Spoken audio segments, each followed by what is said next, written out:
I never thought my son's college graduation would turn into a battlefield. The ceremony at the University of Minneapolis was picture-perfect, clear blue skies, beaming families, and that electric buzz of pride in the air. My son Ethan had busted his ass for his business degree, and I was bursting with pride. It should have been one of those golden days you frame in your mind forever. But instead, it became something else entirely, a day I'd never forget. I'm Lisa. After 25 years of marriage, I thought I had my husband, David, figured out. We'd carved out a solid life in Minneapolis, raised Ethan, and I genuinely believed we were happy. I'm a financial advisor, numbers are my game, while David ran his own consulting gig. We weren't rolling in cash, but we'd stashed away enough for retirement and Ethan's future. That afternoon, as we snapped post-ceremony photos, David was off. Fidgety. Kept sneaking glances at his phone, scanning the crowd like a hunted man. Then there was his assistant, Sophie, mid-30s, sharp, and way too present for someone supposedly just helping with the dinner plans. Her vibe screamed trouble. The moment hit during the champagne toast. David stood up, glass in hand, and I braced myself for a proud dad speech about Ethan. Instead, he cleared his throat and dropped a bomb. I've got something to say. He started, voice cool as ice. My gut twisted. I've seen that look before, the one clients get right before they confess to tanking their life savings. I'm leaving. Sophie and I are in love. We're starting over together. I've moved our savings to make it happen. The room went dead silent. Ethan's face drained of color, his cap still perched on his head. Our guests squirmed, caught in the wreckage of David's big reveal. Sophie stood there, smirking like she'd won the lottery, her hand claiming David's arm. But me? I didn't crack. No tears, no meltdown. I felt steady. Maybe because I'd sniffed this out months ago. Maybe because I'd already rigged the game. 3 months back, I'd caught the first whiff of betrayal in our bank statements. Odd transfers.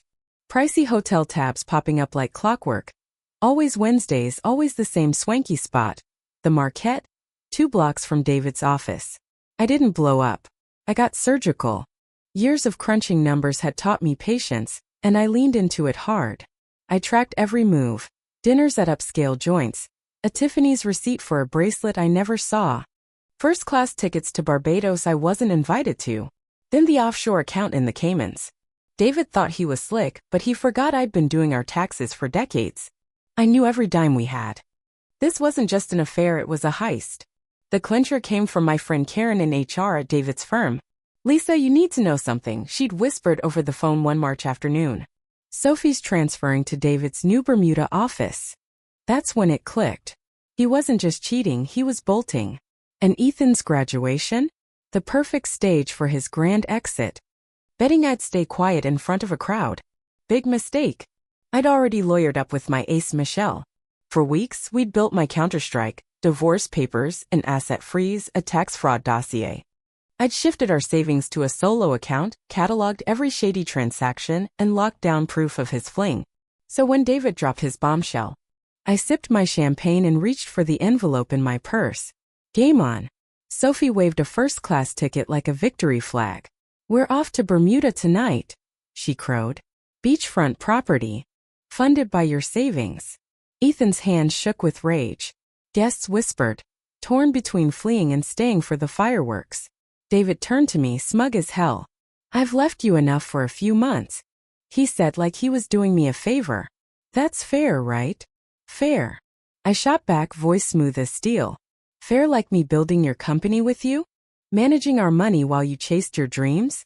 Or fair like me knowing your plan for months? His smirk flickered. Sophie's grip on him tightened. What's she talking about? She snapped, her confidence cracking. I slid the envelope across the table. You're so proud of your details, David, but that email password? Ethan's birthday? Sloppy. His face went gray as he fumbled it open. Divorce papers filed and stamped. Bank statements showing 0 in our joint accounts, all legally mine now.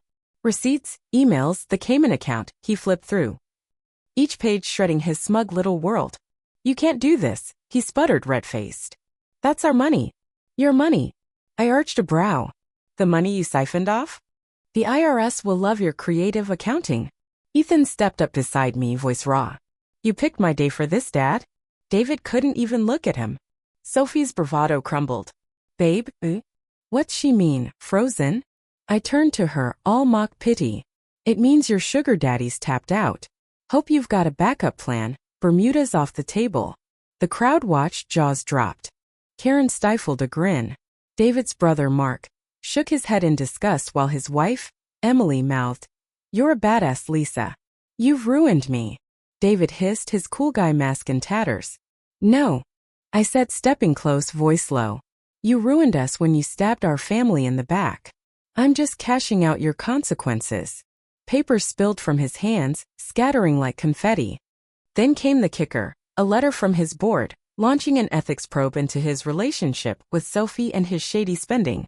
His hands crushed the page as he read, "Immediate investigation. Possible termination." "You went to the board?" he croaked. "Didn't have to," I said. "They've been watching you chase skirts for months." Sophie blanched. "What about my job?" "Terminated," I replied, setting down my glass. "Good luck getting hired in this town." David tried one last play. "Lisa, let's be reasonable. 50-50th split, keep it civil." I laughed. "Split what? Your frozen accounts? The company about to fire you? Or the house? Oh wait, that's mine now. Remember signing those refinance papers last month? You really should read before you sign." His jaw dropped. Sophie's panic spiked. "Our Bermuda deposit? Frozen," I said. "Fraudulent funds don't buy beach houses." Ethan cut in, voice like a blade. "Don't call her vindictive, Dad. You don't get to." The room held its breath as David's empire collapsed. Then the final blow. The board's letter wasn't just a probe, it was a death knell. 3 other assistants had spilled about his sleazy moves. He was done. "Leave," Ethan said, cap in hand, eyes blazing. "You've trashed enough of my day." David and Sophie slunk off, tails between their legs. I turned to the crowd with a grin. "Now that the drama's over, let's celebrate Ethan's big win." Cheers erupted. Karen hugged me, whispering, "You're a legend." Ethan slung an arm around me. "Mom, you're unreal. How do you stay so cool?" "Years of untangling financial messes," I said, squeezing his hand. "And watching your dad crash and burn? Worth every second." 2 weeks later, I sat with Michelle in her Minneapolis office, signing the final divorce docs. David caved, no fight left after the graduation showdown. The ethics probe uncovered more dirt. 3 other women, years of abuse. His career was toast. Sophie bailed, last seen sulking back to her parents in Chicago, Bermuda dreams in ashes. "House is yours. Assets locked, tax frauds with the feds," Michelle said, stacking papers. "Cleanest messy divorce I've ever seen." That night, Ethan took me to dinner. "Mom, you're a strategist. Consult for my new gig." I grinned. "Maybe, but you better read the fine print." He laughed. Lesson learned. As we ate, I felt free. Revenge isn't just about settling scores, it's about rising above, tougher and sharper, ready for whatever's next.